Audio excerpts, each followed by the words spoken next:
You are listening to the Horse Radio Network, part of the Equine Network family. What a beautiful day for horses in the morning. You are listening to the #1 horse podcast in the world. Here is your entertaining look at the horse world and the people in it.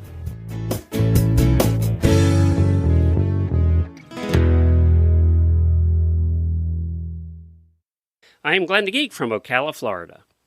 And I am Allison Renborg in Murfreesboro, Tennessee, and you are listening to the monthly Equine Affaire episode of Horses in the Morning on the Horse Radio Network for November 21st. This episode is brought to you by Equine Affaire. Good morning, Horse World. It's the third Thursday of the month. That means it's time for the Equine Affaire episode, North America's premier equine expo and equestrian gathering. Well, Allison, welcome back from Massachusetts. You just got home a little bit ago from Equine Affaire up there. How'd it go? How was it? It went really well. You know, Massachusetts is kind of my favorite show. I prefer everything up there. Well, not the grits, but I prefer everything up there. I don't do grits in Massachusetts. They don't do sweet tea either. Nope. And I will say they did disappoint me. So, you know, Massachusetts is the land of Dunkin'.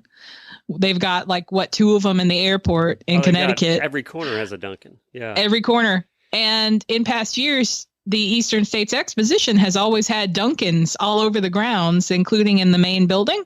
Well, I get there and Chad Long, who's Kogi's husband, says, "You're not going to believe this." And I said, "What?" And he said, Dunkin' has left the building. There is no Dunkin' on the grounds anymore. Really? Really. It's been replaced by some other coffee joint, which I don't think I got to try. And I was really sad because my Dunkin' breaks are my only breaks. And when my husband's there, he'll be out shooting and then he'll just come back and bring me an iced coffee and all is right with the world. Yeah, that's Jennifer's favorite iced coffee too, is Dunkin' Donuts. It's the best. Yeah. So I was a little sad, and so were a lot of people. I had people coming up to me at the show going, "Where's Dunkin'?" And I'm like, "It's gone." They didn't. Some contract issue with the exposition center. Yep. Exactly. So that was sad. But I think I heard other people tried the new coffee joints, and they were good. So no shame, no shade on that. But I'm just saying, girl needs some Dunkin'. So I didn't get any Dunkin' until I was driving to the airport Monday morning. I finally got some Dunkin'. We lived in Massachusetts, the complex we lived in. You came out to a main road out of the complex, and there were three of the corners had Dunkin' Donuts at that one intersection, and the other one had a bakery.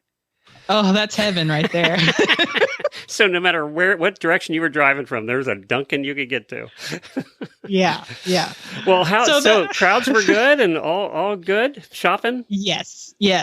We had a great trade show. I feel like the crowds were really busy. Saw a lot of people buy in.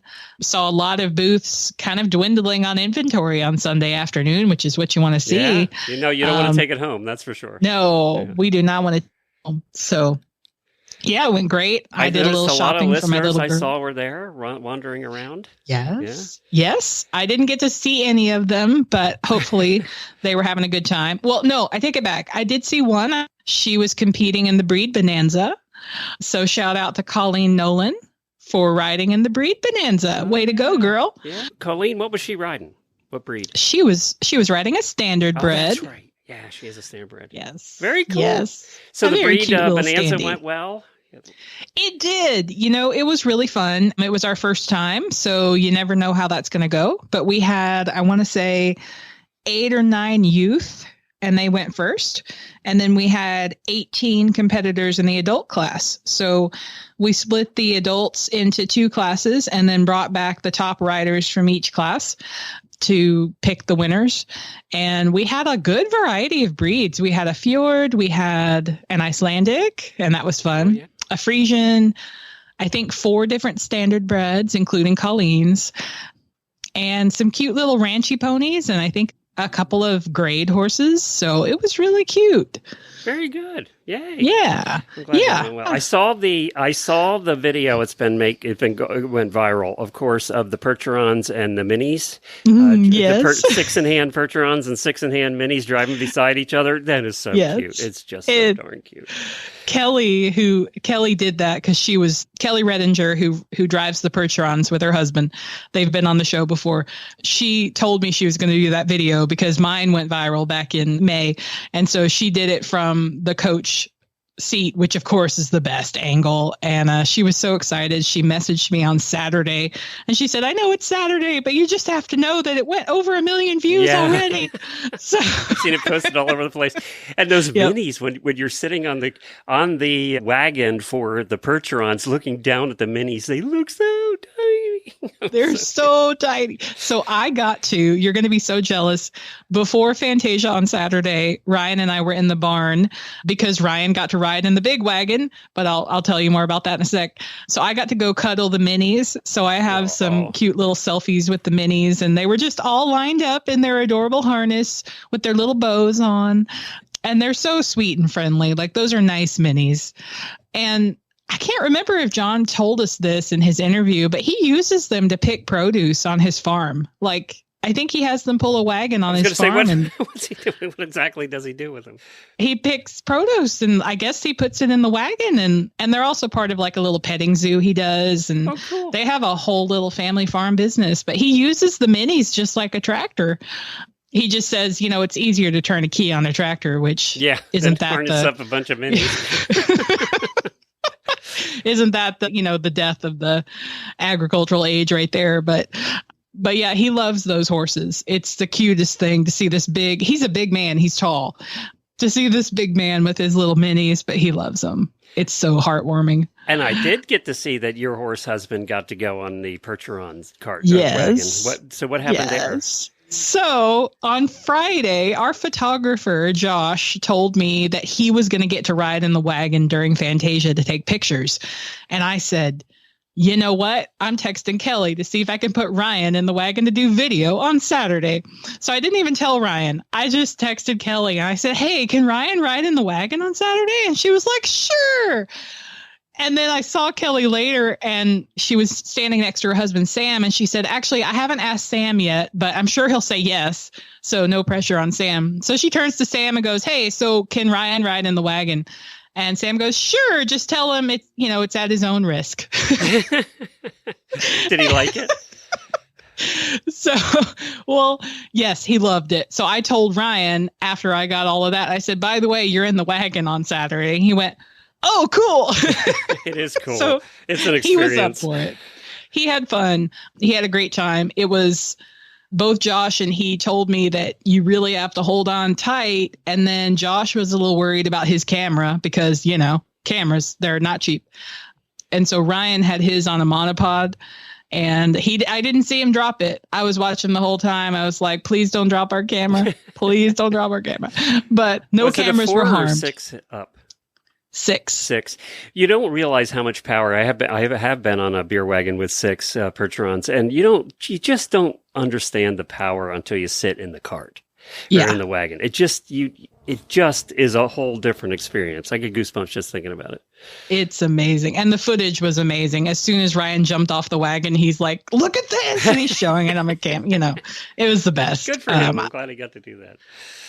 Occasionally I get to let him do the fun stuff, so. And did it snow? It did not. Oh, we had gorgeous weather. Yeah? Are you kidding me? It was so gorgeous. It was actually hot on Wednesday, which great. That's exactly what I wanted during setup. And then it got progressively cooler as we went along, but it was gorgeous and sunny. No rain, no snow. It did not feel like Massachusetts at all. That's better than an ice where nobody can get there. I have a couple other things I want to ask you about, but I think let's go to our first guest and then I'll ask you after. Sounds great. So my first interview today from Equine Affaire is with Lettie Teague, and she is the author of Dear Readers and Writers, the beloved books Faithful Fans, and Hidden Private Life of Marguerite Henry. Like Henry, Lettie is a distinguished writer. She has been the Wall Street Journal's wine columnist since 2010. Yes, I said wine columnist. She is an enophile.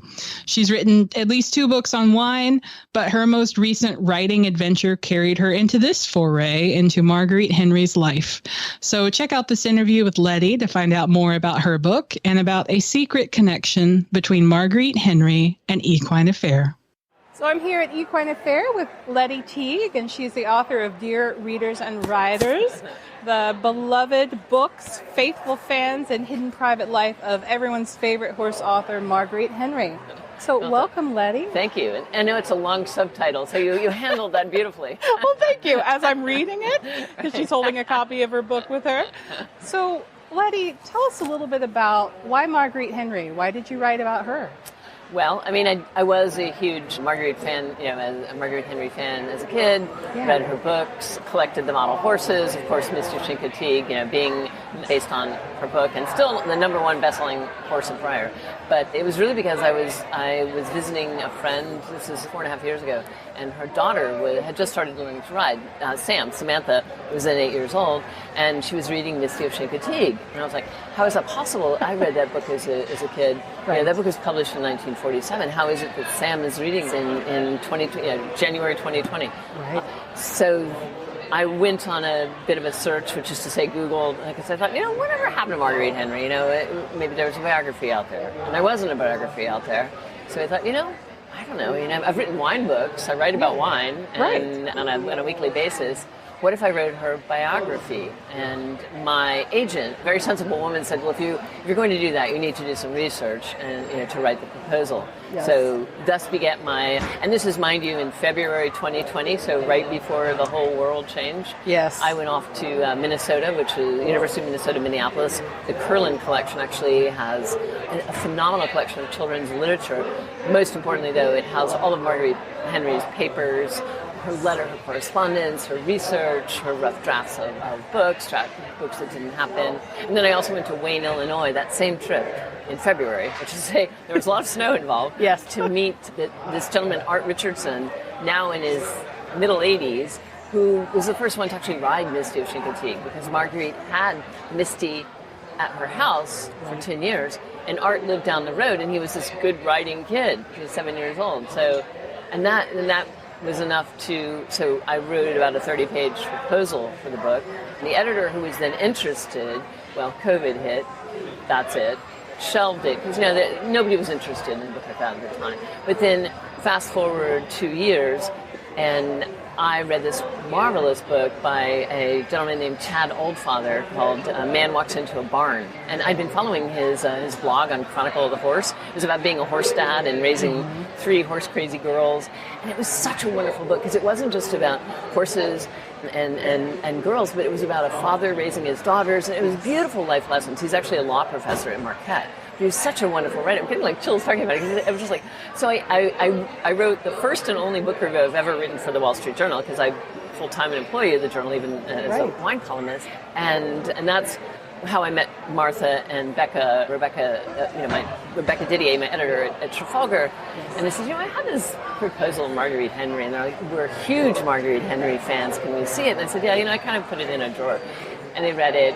And Becca said that they cried, and I'm like, okay. And they said, we have to publish this book. So that's how it all began. That's how it all began. Lots and lots and lots of research and travel and talking, and here we are 2.5 years after the mad dash to the finish line for the book. Well, we were talking before we got started how Marguerite Henry is such a universal presence. You saw her, you read her, and then you saw the child of your friend reading it, and then I feel like every used bookstore you go into, you see those gorgeous old copies with the illustrations. Absolutely. I have 1 million copies at home myself as a horse girl. It just, and it's such a frequent gift. Mm-hmm. I had people giving me copies, so I have multiple copies of all the books. Wow, you know all the right people. I do. And so we all know that name if you're the least bit interested in horses and reading, which most of us are. Right. And so do you think that's part of her universal appeal? What keeps her going? Well, speaking of keeping going, Misty of Chincoteague, so she wrote 59 books. Right. most of which are no longer in print. Probably about 14 that are in print by Simon & Schuster. They ended up with the rights. Misty of Chincoteague still sells 50,000 copies a year, which is astonishing when you think that book was written almost 100 years ago. Yes. So it has, and certainly it has the connection to a real place, the island of Chincoteague and Assateague, and real wild ponies that little girls can coerce their parents into buying, at pony penning day. And I found it astonishing how many little girls and boys, and maybe adults, think that Maureen and Paul Beebe are still alive and that Misty is still there. So it had this, not only this mythic quality that I think continues to inspire and enrapture young generations, but because it has it's like an everlasting fairy tale. Right? Yes. That place is still there. Those ponies are still there, and then her other books, which as you and I discussed, Born to Trot, my personal favorite. True story of a young man who is very, very sick, whose father gives him a gift of a horse, Rosalind, which actually mirrored, and who that Rosalind goes on to win the Hambletonian, the Kentucky Derby for harness horses. But it mirrors Marguerite's own life. She was a very sickly young girl who was basically confined to home for several years of her childhood. The same with Gibson White, the young boy who grew up to be a leading harness horse trainer and son of the famous Ben White.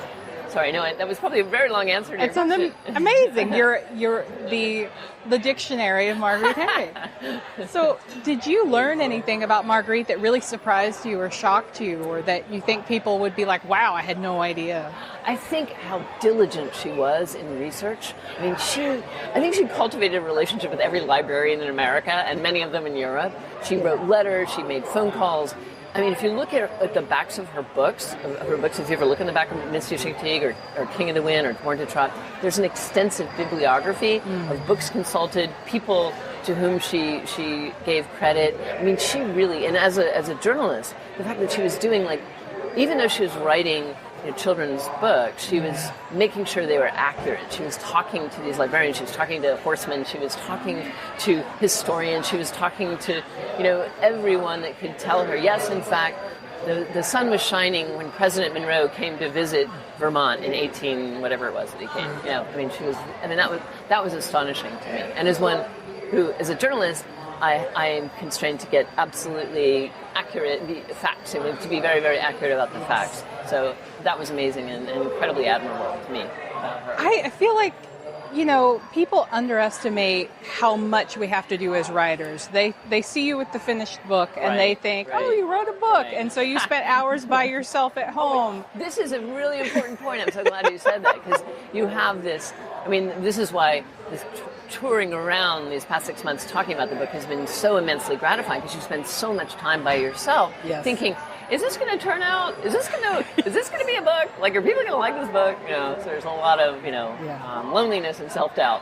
Yes, there are, but it's more than just sitting at your computer trying to write. You're doing this research. Right, you're calling people. Right. You're. That's the fun part. That is the fun part. You're traveling, as you mentioned, and not the writing. The writing is not that fun. I've done that too. Yeah. And I wouldn't trust you if you were a writer and said writing was fun. Right. Sometimes, 5% of the time. To have written is fun. Yes. Writing, no. Exactly. You can always make it better. Exactly. It's never done. Right. And so, how just sort of from the writing perspective, so as a journalist for the Wall Street Journal, you write about wine, that's your daily life. What was it like to then write a longer form thing like a book? Was that? Well, I did have the advantage of I've written a few wine books, so I kind of sort of know how to write it, but I certainly didn't know how to write a biography. But the way that I decided to write her story was I chose rather randomly books that I thought not only told the story of her as a writer, because it was, chronologically, but were also a way in, so a way to understand her, because she really was all about the book. She wasn't a particularly forthcoming person, as I discovered. She was very private, but there's a lot to discover about her as you not only read the books, but understand how she came to write those books, what went into the writing of the books, the travel to the people she met. So that was a way in, and that, as one who's been a huge fan of her books for so long, I knew those books, I love those books, and I went back and read those books, and as you said, Black Gold was your favorite, I went back and cried over those books. It was Black Gold. That's the other thing, is there's a lot of tragedy in Marguerite Henry's books, but as there is in life and horses, and she was honest about that. Well, and I've noticed when you go back and read children's books that were written around the time of Marguerite Henry, they don't shy away from tragedy. Right.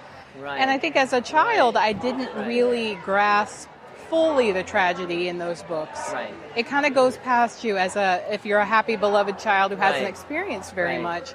And so as an adult, we do go back and we read those childhood books and we cry because now we've lived it, right? And so I imagine if I did go back and reread Black Gold, I probably wouldn't list it as a favorite anymore. you would be bawling your eyes out. Right, yeah. And so it's funny that we recognize that, but I love that she includes the hard stuff because that is life. There's much tragedy in childhood. I mean, maybe there's small tragedies. Your friend stops talking to you, or you move to a new town. But childhood is rife with tragedy, and I think that she was very wise in recognizing that. And that was the other thing that I absolutely loved was how. I mean, first of all, she wrote to so many children. Every single child who wrote to her, she wrote back, and we're talking tens of thousands of letters. Many. Hundreds of which I read, but she talked to them as if they were equals. So it was like, I'm not going to talk down to you and pander to you and think that you don't understand what it is. And I'm saying, I understand what you're thinking and how you feel. I feel the same. And children, have a very good, excuse my language, bullshit detector. Like they know when you're talking down to them. Yes. And they know that, and they knew that she didn't. So who are some of the interesting people that you maybe met along the journey of this book? Oh my gosh, so many. And from the research to then traveling around, talking to so many people who just wanted to come and tell me about, Marguerite Henry. They wrote her letters or they met her. But just to confine that to just the research, there's certainly Art Richardson, the gentleman who first rode Misty and then grew up to be a really accomplished horseman, the head of the Wayne, Illinois hunt for many, many years. Johnny married John Quayle Edwards, who was champion event rider. She's 80. Sorry, Johnny, I'm getting away. 82 years old. She rides every day. She teaches riding. She is a phenomenon. I feel like I should show you a picture of her. Yes. It's like, okay, this is what I want to look like with Johnny. And so I met her. She's in Madison, Connecticut. Oh my goodness sakes! I've spoken to so many people over the phone, and then the first. I feel like I could give you a long list, but it's been a lot of and so many. Real horsemen and women, right, who and they were the ones that also gave Marguerite, immense credibility. I think not those young children, but the people she met later in life, because she was open to saying, look, I don't know everything. I should talk to you, who know so very much. So there's a special connection to Equine Affaire in your book. So tell us a little bit about that. Yes, there is. Eugenia, of course, founded Equine Affaire. You tell me what year. Gigi contacted Trafalgar when Trafalgar put out a press release that I was going to be writing this biography, and she said, I have a personal connection to Marguerite Henry. Can I contact Lettie Teague? Thus begat our correspondence. Thus begat Eugenia's letters to Marguerite and letters in response, which she incredibly generously, kindly shared with me, some of which appear in this book. But it was not just that. Like they met, and she actually became so close with Marguerite. Marguerite would send her notes signed "Mom" too. Like Aww. She was, and she called her. It's like her daughter, because Marguerite Henry never had children. So Eugenia and Gigi, and who also wanted to be a writer at the time. And then of course she ultimately became an incredibly successful businesswoman and horsewoman.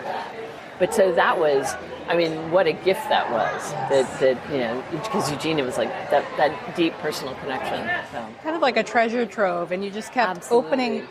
I bet it felt like Christmas whenever you got to go through Marguerite's personal library, for example. Yes. Like you go, oh my gosh, she touched these pages, she wrote these pages. And you know what? You can go there. Anyone can go to the Curlin. You just need to give them advance notice, because I saw their archives, and it's like, I forget how many feet deep, but immense size. So that's why I'd always like, okay, these are the boxes I want. This is the information.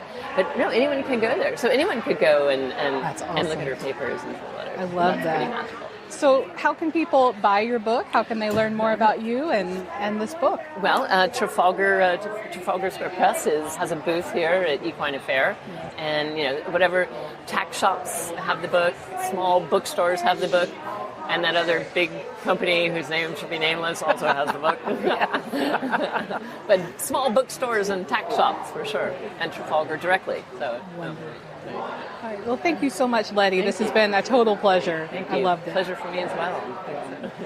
So you have FOMO from missing Equine Affaire in Massachusetts, all this stuff we're talking about today? Well, we've got good news. Tickets for the 2025 Equine Affaire in Ohio go on sale December the 4th. That's just a couple of weeks away, so go ahead and check some boxes on your Christmas list with tickets to Equine Affaire and Fantasia in Ohio. Equine Affaire will be back at the Ohio Expo Center in Columbus for its 31st year on April 10th through the 13th, 2025, with fabulous clinics, exciting competitions, and a few new surprises. Stay tuned. So I may be involved in Ohio when I'm there in the picking of a best booth. And so it's always kind of my thing. I have to know who got the best booth. So the best booth winner was Newt's Hat Company. Oh, okay. Drum roll. Yeah. Yay. It was really nice.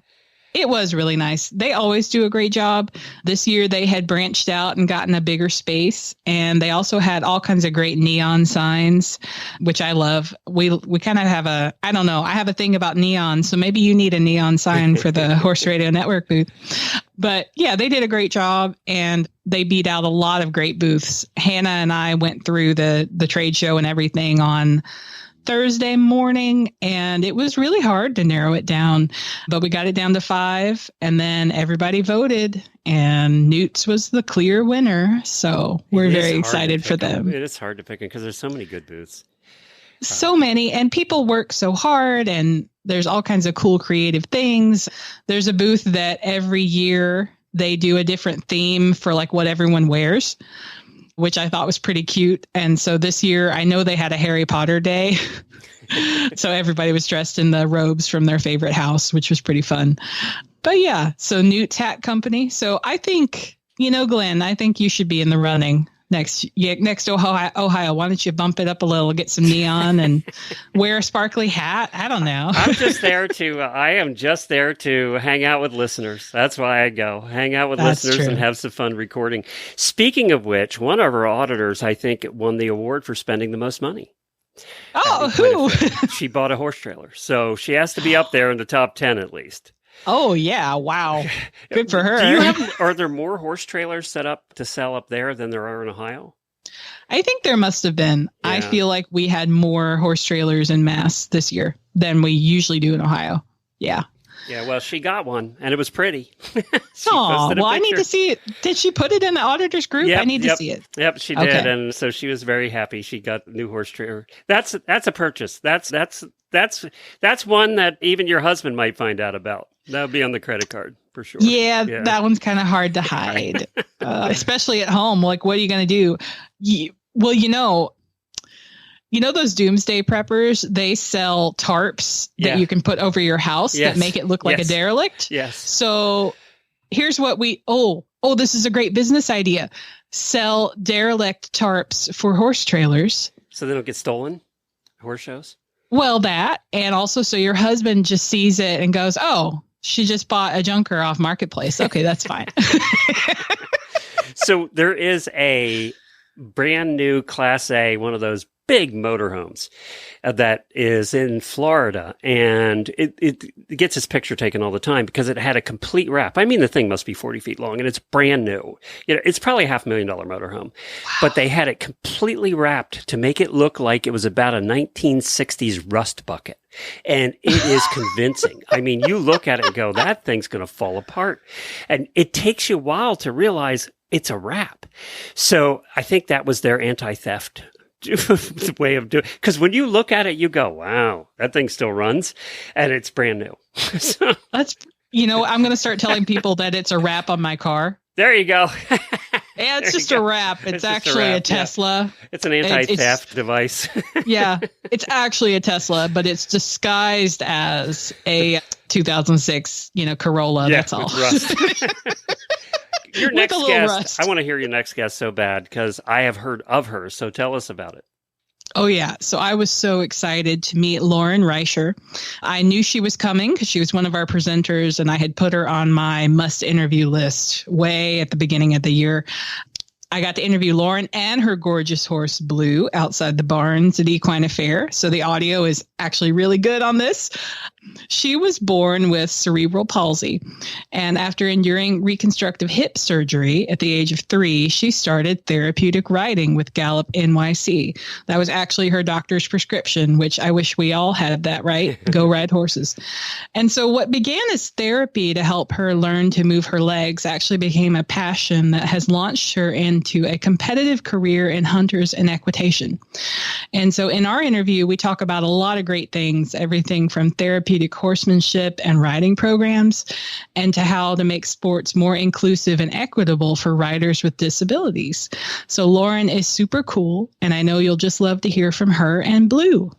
All right, so we're here at Equine Affaire. I'm Allison Renborg, and we're here with Lauren Reischer. Welcome. Thanks so much for having me. Yeah, we're so happy to have you here at Equine Affaire. So I was thinking the best way to maybe get this started is tell us a little bit about your story. What makes you unique or different? Sure. So I was born with cerebral palsy. It has really changed as I've grown up and my body has changed. But basically what that has meant for me is that when I was diagnosed at 18 months old, my brain didn't recognize my legs as being two separate limbs. It essentially thought that I had a mermaid tail. And so the biggest challenge for me growing up and my physical development is that I wasn't never able to take reciprocal steps, and it can be challenging for me to sort of isolate each section of my body the way you or anybody else would. So I went through a pretty major hip reconstructive surgery when I was 3, where the idea was that readjusting my pelvis would eventually give me the physical capability to separate my legs once that brain to sort of leg connection was stimulated. And the way that we were going to go about that was that my rehab specialist recommended that I try therapeutic horseback riding. And her prediction was that the motion of sitting on top of the horse with my legs apart was going to become muscle memory. And at 3 years old, I went for therapeutic horseback riding. When they picked me up to get on top of the horse for the first time ever, that was the first time that my legs, went like this, and I separated my legs on my own for the first time ever. Wow. And sat on that horse for a 30-minute riding lesson. And so, within 10 weeks of starting therapeutic riding, I could take reciprocal steps with a walker. So it was this miracle moment for me. And, I fell in love with horses instantly, knew they were going to be part of my life forever. And so that was my entrance to the horse world. I stayed in the therapeutic riding program for a while until I developed physically enough that my trainer said to my parents, I think she can ride recreationally if that's what she wants. She doesn't necessarily need to be gingerly walked around the arena.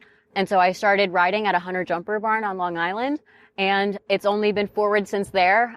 And, I eventually, I became an independent rider. I competed a little bit growing up, and eventually, looking 10 and more years down the road, I went on to ride for Brown University. I captained their NCAA equestrian team. Now I'm the head coach of the Special Olympics equestrian team. And in September of 2022, I turned professional, and not to sell people a client horse, not to do anything like that, but mostly so that I can devote myself to sort of cultivating the next class of riders with disabilities.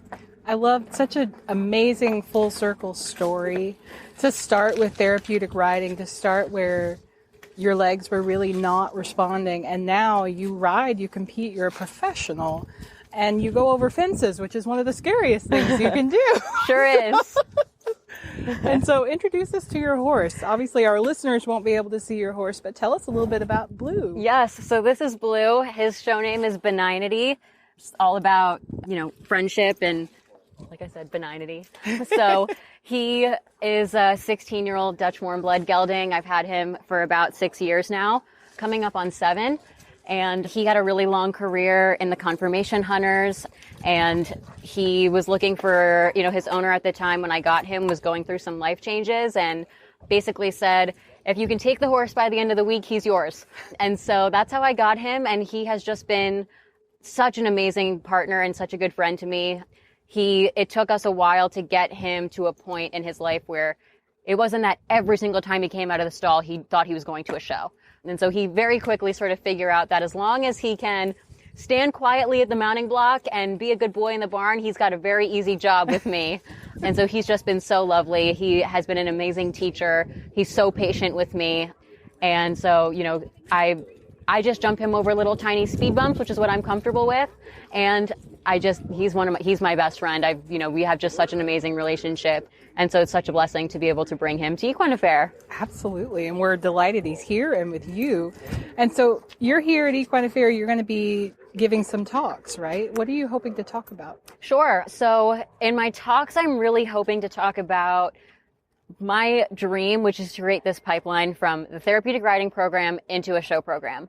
That's sort of what I did when I piloted the Special Olympics Summer Show Series, which is this program that we started in 2022 to take riders with disabilities and give them the opportunity to have that unifying experience of sharing the show ring with the rest of the equestrian community.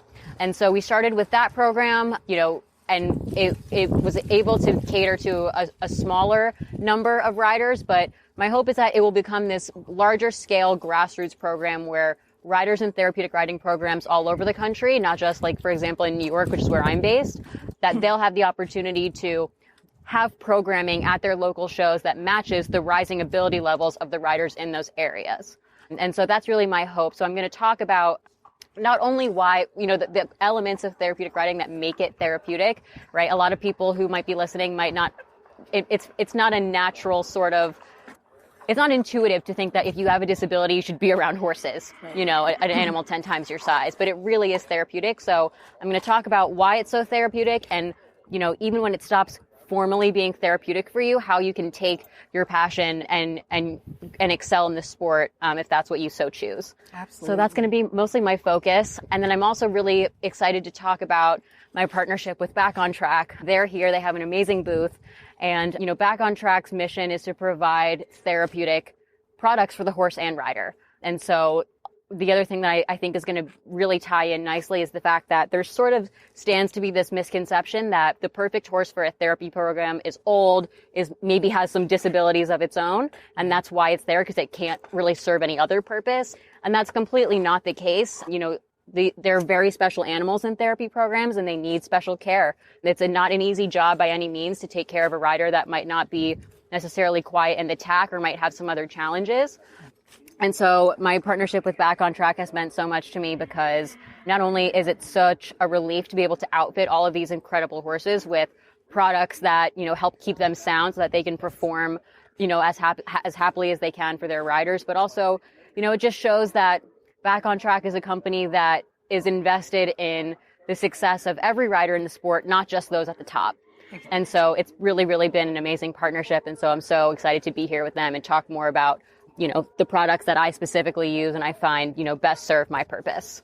Absolutely. And I mean, you're exactly right with that conception that the therapy horse is the horse that nobody else can use. So send them to the therapy program. Mm-hmm. It's not true necessarily, but also they are just as deserving of athletic care and that special treatment as any other horse, because in some ways their jobs are harder even. Totally. If you think about the rider just starting out who has a disability, it's not like they can keep their weight perfectly centered, those sorts of challenges. And so those horses absolutely need that special care. Absolutely. So that they can do their jobs well and serve the rider. The horses, amongst other things like volunteers, the horse really is the backbone of a successful therapy program. Yes. And so when they're not happy, if their lifestyle doesn't match the needs of their bodies and of the job, they're not being set up for success. And we want to see every rider, disability or not, make sure that they can mount and dismount on purpose when they get in the tack. And so anything that we can do to keep them as happy as possible so that, the riders can continue to reap the benefits and the magic of therapeutic horsemanship, we want to provide that in every way we can. Absolutely, because that's an important link. Just think about if the horses at the therapeutic place where you started out had not been happy or hadn't been available to you, your life would be a totally different. Absolutely. And you know what? This kind of reminds me of another thing, which is that every sort of stage of my riding career as I've progressed from one era to the next has been because of the generosity of somebody else. It's not because I have a certain budget or a certain this or a certain that, everything that has happened for me has been because of the generosity of others. Right. And so as people are sort of evaluating, should I be donating my horse to a therapy program? Here's sort of two pieces of free advice. One is that obviously, ideally, the most important factor when you're looking at at a potential therapy horse, hello, he wanted a kiss, sorry, is Never apologize for horse kisses. is that they have a good temperament. Impeccable ground manners is important, and that they're comfortable being handled by volunteers who may not be experienced horse people necessarily. Absolutely. And then the other piece is that, if you are looking to donate a horse because, let's just say, for example, we hear this all the time, oh, well, he's too old, all he can really do is walk now, and all you do is walking in therapy programs anyways, I think it's perfect. It not to see the therapy program as a last resort for your horse. Exactly. Donations are so important because, I'm not, spilling any, national secrets here by saying that the sport is expensive. Yes. And so donations and the generosity of others is so important so that others can have the opportunities that they may not be able to afford. But on the other hand, you don't want to have a therapy program that gets stuck with a situation where they have a horse that's simply unhappy and is not cut out for the program. Exactly. And so as you're sort of thinking about these matches, if you want to provide an opportunity to somebody else, that's so wonderful. And, it will mean the world and be so transformative for somebody who could really deserve that opportunity. But it really, the execution is so important. And so if you're considering donating a horse to a therapy program, really try to understand what the needs are and what the expectations will be long term for the horse so that they can, continue to be happy and sound. And if it's going to be a step down job, that it's suitable, the lifestyle suitable for them. 100%. I mean, that's perfect advice for anybody who's ever thought, oh, I'll give them to a therapy program. It's not that easy. And you got to make sure it's a blessing. Mm-hmm. So something that I wanted to ask you about kind of on that track is inclusivity at horse shows. Mm-hmm. How can people make horse shows more inclusive for those with disabilities? What can other riders do? What can show management do? Can you talk a little bit about that? Yeah. I think mostly it's creating more opportunities. This is just a guess, but there might be this idea that there are not designated classes at hunter jumper shows for riders with disabilities because there's no population. Mm-hmm. And that couldn't be further from the truth. There's plenty of population, but it's just the availability of opportunity. So, if the idea is that you're going to create classes for riders with disabilities and they're going to fill instantly, there's nothing wrong with looking at the ROI of anything that you put on. But trying to figure out a way that you can offer classes that match the ability levels of what's out there rather than just what you think you can really make it work for somebody. And there are little things, the sport is expensive. Anything that can be done to help cut costs is tremendous. But also things like putting an extra tall mounting block at the rings. People with disabilities, it can be really hard to get around a big showground. So maybe they get a discount on golf carts. They can't help the fact that it's too far to walk.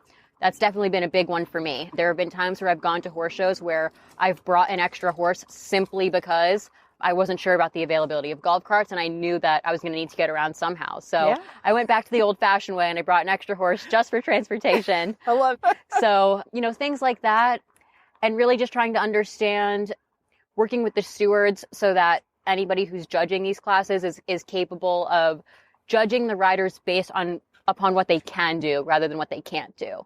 I think that's a really big fundamental principle. And as we've gone forward with the Special Olympics program that I mentioned, one thing that's been built into the class specs and in the rules is that the steward will provide the judge with a rider profile so that they have an understanding. This rider is an amputee. They're not really capable at this stage of putting their heels down. I'm not going to hold that against them. And so it's really about making judging for riders with disabilities equitable. Yeah. You wouldn't judge an apple to an orange, but you might judge one apple to another. And so it just, there are just little things that if you're really committed as a show to making more class offerings for riders with disabilities, just making sure that it's realistic and welcome. Absolutely. How can people learn more about what you do and maybe have someone to talk over those topics with? Mm-hmm. Is that something that you're... People are more than welcome to contact me directly anytime. I'm on every social media platform as Lauren Reischer. My email is my first and last name @gmail. If you want to learn more about the organizations that I specifically work with and would like to maybe volunteer or get some more information, The therapy program that I learned how to ride with, which I'm now on the board of, is Gallop NYC. Their website is gallopnyc.org. They serve over 500 riders a week in the 5 boroughs of New York City. Kids, teenagers, adults, post-combat veterans, senior citizens. Gallop NYC is the most welcoming place. We have our own location in Queens, right near JFK Airport. So if you're local, definitely come and see our barn, come and visit. If you want to learn more about Special Olympics offerings, I work closely with the Special Olympics New York. So that's specialolympicsny.org. Every state has a statewide Special Olympics chapter that oversees the activities of that state. So, if you're not based in New York, but you want to be involved with the Special Olympics, definitely contact your statewide organization. And then Back on Track, if you are interested in products for your horse or for yourself, try to check out backontrackusa.com. Mm-hmm. And there's really something for everybody, for yourself, for your horse, for your dog. And, their products very much speak for themselves, I find. So is there a date for next year's Massachusetts show? Absolutely. It is November 6th through the 9th, 2025, which feels like a long way away, but it's not. Like, how are we almost 2025? Like, shut up. But yes, November 6th through the 9th at the Eastern States Exposition. We'll be there. So make sure you put it on your calendars. And if you want to stay up to date on all things Equine Affaire, did you know we have a mailing list? We have a physical mailing list. We have an email mailing list. So if you want to sign up for either of those, you can do that on our website. You can follow us on Facebook. You can subscribe to the podcast, which I hope you are already doing. And if you want to subscribe via Horses in the Morning, that's great. Or we also have our own auditor or our own feed. So you can subscribe to just the Equine Affaire episodes. You can also bookmark our website at equineaffaire.com. Plus, our auditors know that I am always popping in and out of the super secret auditors group. So if you're a part of that group or you want to become a part of that group and you've got questions about Equine Affaire, I will usually pop up in your comment notifications. Very good. And I want to remind all of your listeners from Equine Affaire that we kind of do our own holiday event here at Horse Radio Network. It's called the Holiday Radiothon. It's on December the 1st from 3 to 9 p.m. And we do live video for 6 hours. We have a bunch of cool guests and we give away $4,000 in prizes. If you want to register for the prizes, you can do that. Doesn't cost anything. Just hop over to holidayradiothon.com. You'll see a register button right there. You can just click on that and register for over $4,000 in prizes. And if you want to watch us live, having a great time with listener songs, listeners put songs together, some poems, and we have great guests, and we just have fun all day long. That is at holidayradiothon.com. You'll find all the details, and you can watch it on the Horse Radio Network YouTube page live. And you can watch the levels in the bottles go down too, right, Glenn? I don't know if I can do as much of that this year. That was a little too much of that last year. Although we do have an official drink that we announced in the last hour what the official drink is. And this year's official drink, I could probably only have one of. I think that's all I would be able to handle. Ooh. So we're going to be doing that as well. So look for that. And of course, Equine Affaire is here once a month, and we'll see you again next month. It's always on the third Thursday of the month, right before Christmas. Will be our next one. So thank you, Allison. Thank you, Glenn. And we'll see all of you at Equine Affaire.